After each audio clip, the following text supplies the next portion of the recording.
팩트 진검승부 트루맨 코너가 돌아왔습니다. 오늘도 팩트체크 전문 미디어 뉴스톱의 김준일 팩트체커, 한겨레신문 김한 기자 나왔습니다. 어서 오십시오. 안녕하십니까. 안녕하세요. 두 분 함께 나오는 거 정말 오랜만이네요. 그러네요. 그런가요? 다른 방송에서는 두 분이 함께 나갔다고. 거기도 오늘 아침에 똑같은 얘기를 했습니다. 오랜만에 같이 나왔다고. 수준이 비슷하거든요. 네. 자, 김한 기자가 김성태 의원을 만났다고요? 네, 어제 김성태 의원이 서울 남부지검 앞에서 1인 시위를 했습니다.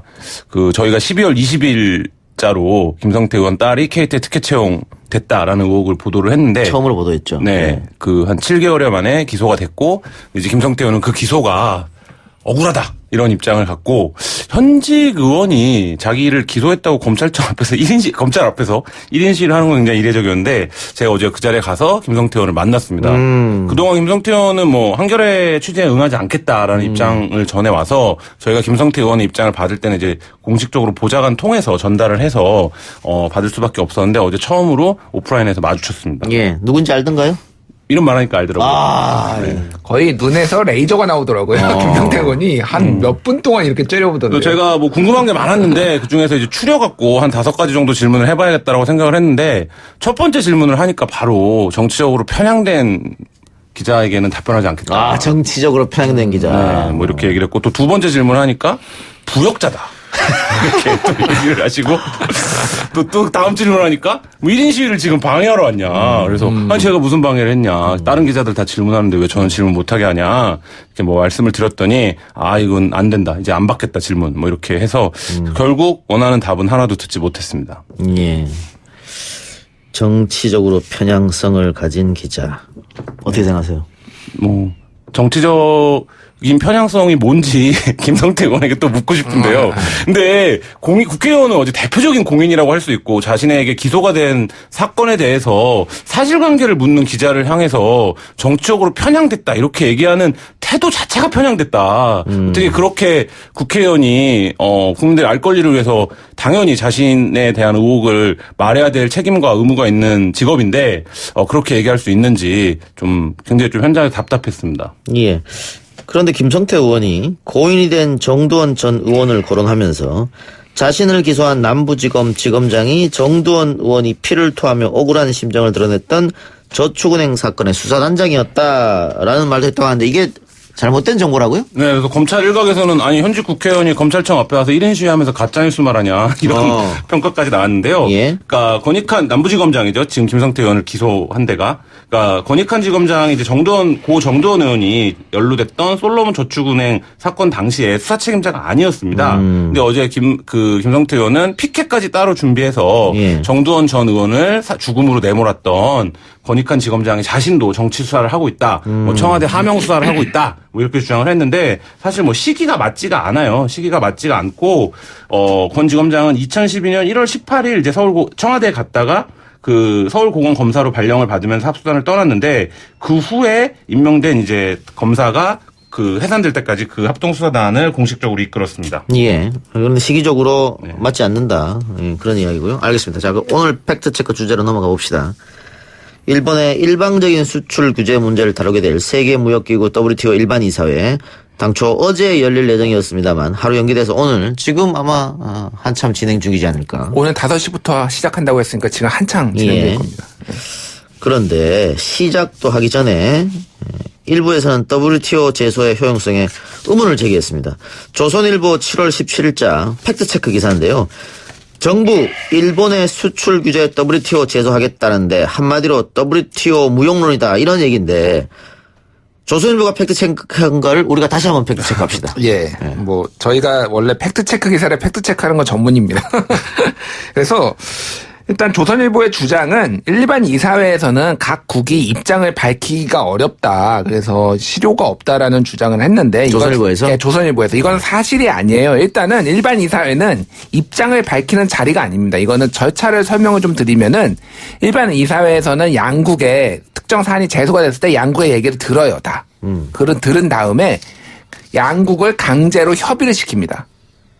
협의를 시켜서 합의를 하게 되면은 이거는 끝나는 거고요. 예. 합의가 안 되면은 그때부터 소위 말하는 이제 일종의 재판에 들어가는데 그러니까 지금 단계적으로 그렇게 간다는 거죠. 단계죠. 예. 그러니까 지금 그러니까 일단은 의견 청취, 그 다음에 양국을 합의시키는 과정. 예. 합의시키는 과정은 앞으로 들어가겠죠. 거기서 합의가 안 되면은 합의가 안 되면 그 다음에 이제 패널을 설치해. 패널. 일종의 이제 뭐 법원이라고 보시면 되죠. 그래서 패널에서 양국의 의견을 다 들은 다음에 결정을 내리고 그거를 최종적으로 일반 이사회에서 이거를 받아들일지 말지, 패널의 결정을 받아들일지 말지를 결정을 하는 거예요. 이런 구조로 됩니다. 예. 그래서 지금 일반 이사회에 가서 우리나라가 지금 한국하고 일본이 양국이 하는 거는 이런 절차들을 다 염두에 두고 우호적인 여론을 이 일반 이사회 전체 164개국에 만들기 위해 지금 하는 거예요. 근데 마치 이거를 지금 이번에 입장 표명을 하기가 어려운 구조다. 그래서 이게 많이 무용하다라는 식으로 이렇게 기사를 쓰면 안 되는 거죠. 사실관계를 왜곡한 거죠. 예. 예. 그리고 실제적으로도 그 민감한 분쟁 사안에 대해서 당사국들 간의 논쟁이 일반 이사회에서 있었다. 이것도 확인이 된 거죠. 예, 그렇죠. 대표적인 게 작년에 지금 가장 뜨거웠던 게 뭐냐면은 미중 무역 갈등이에요. 이게 WTO 여기 일반 이사회에서 실제 벌어졌고요. 여기서 논박이 벌어졌는데 이게 더 재밌는 거는 미국의 요청으로 중국이 심판에 올랐어요. 뭐 저희가 생각하기로는 중국의 요청을 해서 미국이 올라와야 될 것 같은데 어찌됐든 그래서 예전에는 이게 상당히 일반 이사회가 평온하게 진행을 했는데 지금 미, 중 이 경우에는 외신이 이런 식으로 썼어요. 블룸버그가 본래 정적이고 형식적인 WTO 일반 이사회가 엄청난 논쟁의 장으로 변모했다. 이렇게 기사를 쓸 정도로 지금 이게 굉장히 뜨거운 이슈가 되고 있고 어떻게 보면 실효가 있으니까 또 이렇게 미국이나 중국이나 주요국들이 여기에 끌고 와가지고 지금 이거를 다루고 있는 거겠죠. 예. 최종 판결에 이르기까지는 오래 걸린다. 이거는 사실 아닙니까? 예.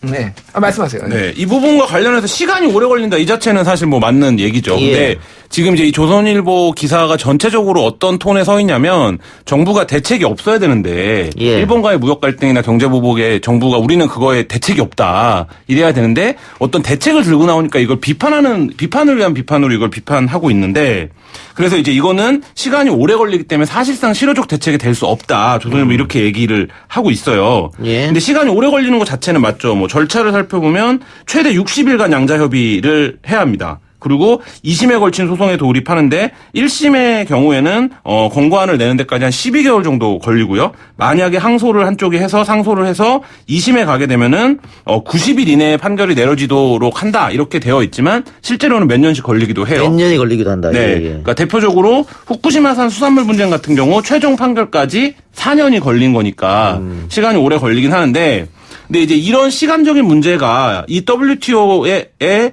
제소하는 게 무용하다 이 근거가 될 수는 없거든요. 왜냐하면 다른 여러 가지 방법들이 있고 그 방법 가운데 하나로 지금 이제 이 WTO를 제소해서 활용하고 있는 건데 뭐 이런 부분에서 시간이 많이 걸려서 걸리니 이건 사실상 쓸모가 없는 대책이다. 이렇게 얘기하는 거는 좀 문제의 절반만 보는 이런 시각이라고 할 수 있습니다. 예.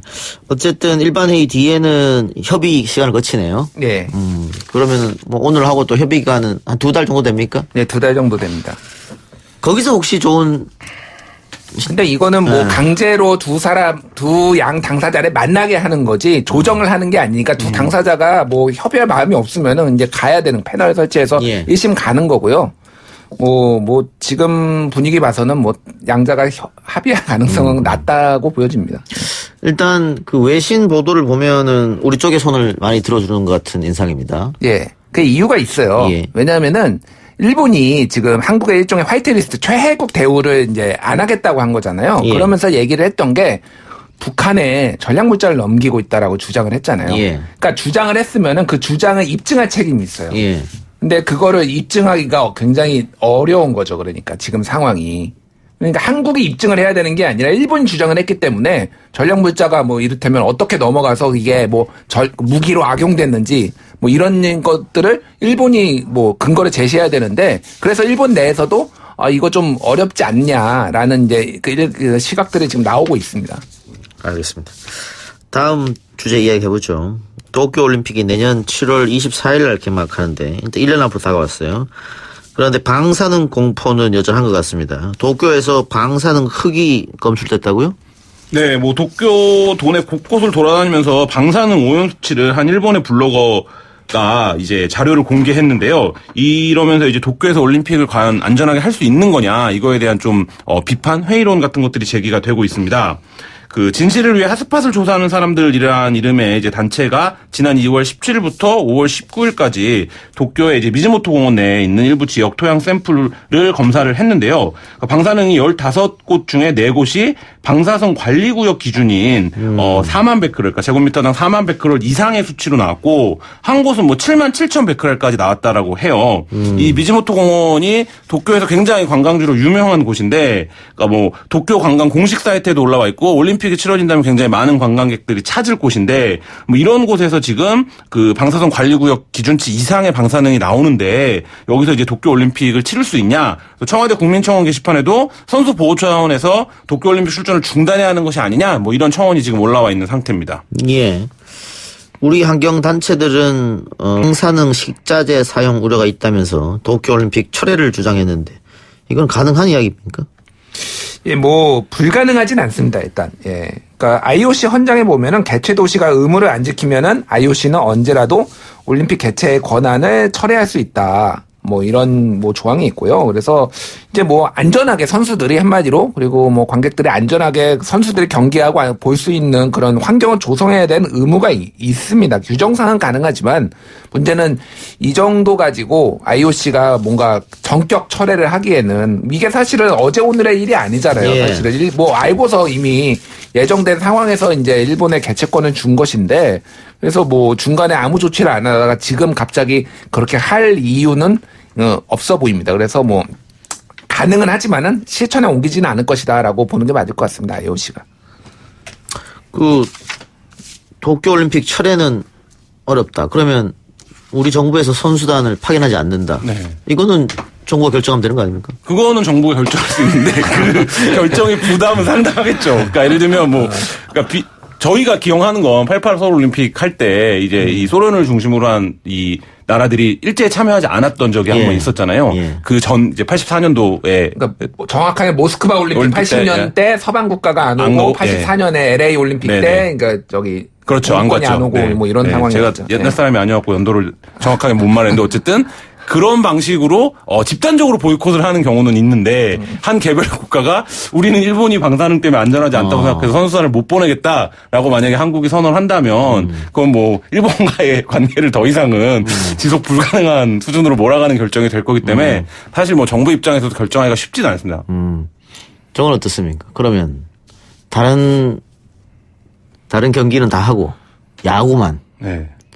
왜냐면 야구 경기장이 그 후쿠시마랑 굉장히 가깝기 때문에. 근데 야구는 이겨야 되지 않나요? 경기를 해서 한해전인데 네. 그거 안 하고. 그리고 도쿄올림픽에 야구 다시 종목으로 채택됐다고 좋아하시는 분들이 엄청 많은데. 그러니까요. 네. 사실은 뭐 이게 올림픽을 보이콧하는 것 방금 김한 기자가 얘기했습니다. 쉽지는 않은 문제고요. 인터넷에 많은 그런 글들이 있어서 제가 이야기를 한번 해봤는데 이 선수들이 사실은 4년에 한 번 열린 올림픽 그거 하나로 선수촌에 들어가서 그런 힘든 훈련을 받는 거 아니겠어요? 그러니까 이 논란이 증폭되는 측면이 지금 한일 간의 갈등 문제가 그렇겠죠. 있기 때문에 예. 사실 이 논란 이슈가 현실성이 떨어짐에도 불구하고 여러 가지 측면에서 예. 지금 이제 국내에서 좀 뭐 주요한 이슈인 것처럼 다루고 있는 것 같은데 IOC가 실제 이제 브라질에서 리오올림픽 때 굉장히 좀 세계보건기구가 비상사태를 선포할 정도로 자카 바이러스가 굉장히 심각했는데 이때도 올림픽을 그대로 강행을 했었거든요. 그 이유는 뭐냐면 근데 물론 과정은 있습니다. 그 과정에서 계속적으로 안전하다 이런 해명들을 브라질 정부가 IOC와 WHO에 계속 해왔는데 근데 뭐 일본 정부가 이 방사능 문제가 된다라고 국제적인 이슈가 된다라고 하면 아마 분명히 올림픽을 충분히 치를 수 있다라는 근거들을 제시를 계속 하면서 진행을 할 거예요. 근데 이제 지금 국내 상황과 맞물리면서 당장에 일본은 안전하지 않고 우리 선수단도 파견하지 말자 이런 논의들이 좀 나오고 있는데 좀 다분히 좀 감정적인 측면도 있어 보입니다. 그 일본 정부는 계속 안전하다고 얘기하잖아요. 예. 그러면서 후쿠시마산 뭐 수산물이라든가 농산물이라든가 괜찮다 먹어라 계속 얘기하는 거지 않습니까? 그 일본 국민들은 그걸 그대로 받아들이는 겁니까?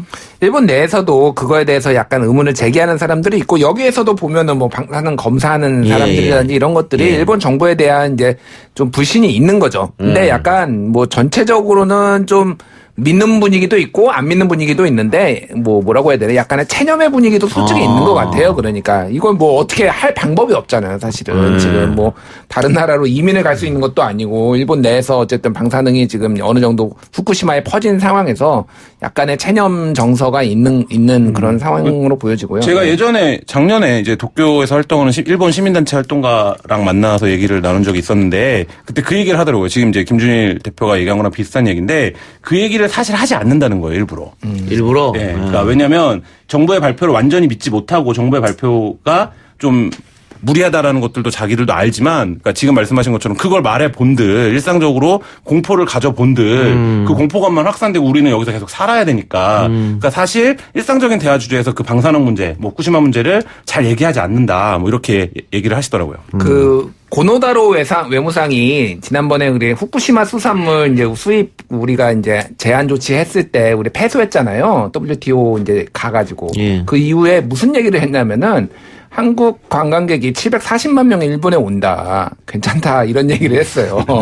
이게 무슨 얘기니까 어떻게 해석이 되냐면은 740만 명이 가서 후쿠시마 수산물, 농산물 다 먹기 때문에 상관없다라는 식으로 그러니까 읽히기도 했거든요. 이게 그래서 지금 뭐 어쨌든 이게 널리 좀 조금씩 널리 퍼진다고 해야 되나요? 지금 뭐 그런 그 정황들이 많이 보이고 있긴 합니다. 그러니까. 근데 체념 이야기 들으니까 그런 생각도 들어요. 일본이 거품 경제가 꺼지면서 잃어버린 10년 그런 얘기 많이 하지 않습니까? 그러면서 국가적, 국민적 역동성이라 할까요? 그런 게 많이 사라졌다.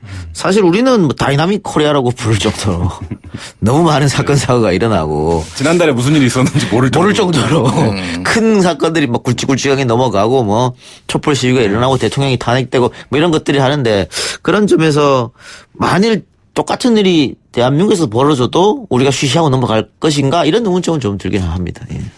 근데 이게 어쨌든 일본이라고 하는 국가의 존립, 그다음에 일본 국민들이 그 땅에서 살아가야 되는 생존 그 자체 모두와 연결이 된 문제라서 일본 차원에서는 뭐 체념이라는 표현이 적절한 건지는 모르겠지만 이 문제를 어떻게 뭐 극복해야 돼. 그러니까 그게 위험하다고 생각하면 거기서 이제 못 살게 되는 상황이 되는 건데 이제 그 부분에서 어디까지가 진실이 알려져야 되고 뭐 이런 거에서 사회 내부적인 혼란, 그다음에 판단의 차이 이런 것들은 분명히 존재할 것 같다라는 생각이 들고 근데 이제 이웃한 나라 입장에서는 당연히 일본의 어떤 물건들이라든지 일본의 환경이 위험하다라는 지적을 계속하고 그거에 대한 개선 요구를 일본 정부에 당연히 해 가야 되는 게 맞는 것 같아요. 예.